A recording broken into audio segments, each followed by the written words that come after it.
Hello, my name is Ward Coleman, and I'm looking forward to being with you and Josh McDowell as he shares the 6th step in the 7 steps of parenting. If we express interest in what interests our children, this helps them feel loved. Do you know what is interesting to your child right now? Spend time doing what your child wants to do. In this session, Josh McDowell has more to say about how important it is for parents to approach their children's world and how it builds a loving, intimate relationship between you and your child. Please take notes as Josh explains to us approaching your child's world. And then 6, approach their world. When you approach your child's world, you say to them what is important to them is important to you. What they care about, you care about. And oh, let me tell you, that's the beginning of family and relationships. In 1 Corinthians 13, verse 5, it says, love does not demand its own way. In other words, we step into their way, not making them always step into our way. When Father heard me speak on this, and 2 weeks later he called me, he said, doesn't work. I said, what? You're approaching my child's world. I said, what do you mean? He said, well, I went out and I played golf with him for a whole day and it was horrible. All we did was argue. I said, does your son like golf? He said, no. I said, what does he like? He said, basketball. I said, why didn't you play basketball with your son? Well, I don't like it. Just what? He was making his son approach his world.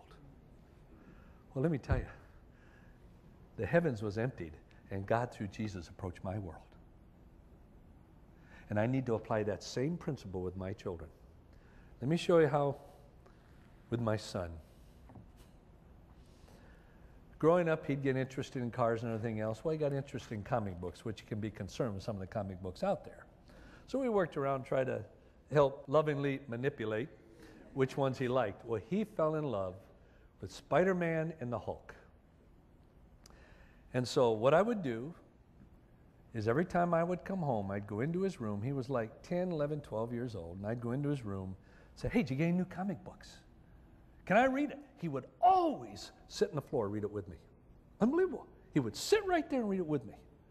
And then when I'd go on the road, after a while, when he'd started collecting them, I'd make a list and all of his new ones. So every trip I'd go out, I'd go to a comic store. And I'd say, my son collects Spider-Man. Do you have anything that's not on this list? Yeah, I've got this one. I'll take it. And I would take it home to him. Why? I was stepping into his world. This is what was hot to my son. It became a thing of conversation. We could discuss time together that was meaningful to him. Maybe it wasn't all meaningful to me, but to him. Find out what is significant to your kids at that age group. And it changes. And then step into that world. Approach their world. Approach their basketball world, their drill team world, their cheerleading world. Approach it. Go to the practice, go to the games, go to the rehearsals. And it'll come back to bless you. We build family relationships by stepping into the lives of our children. By approaching their world, we say to them, I care about you and what you are interested in. As a parent, do you provide rules for your children and hold them accountable? Doing so gives them a feeling of responsibility and self-control. The 7th and final point in our study together will be accountability. Let us join together next time to see why we as parents need to teach our children to be accountable.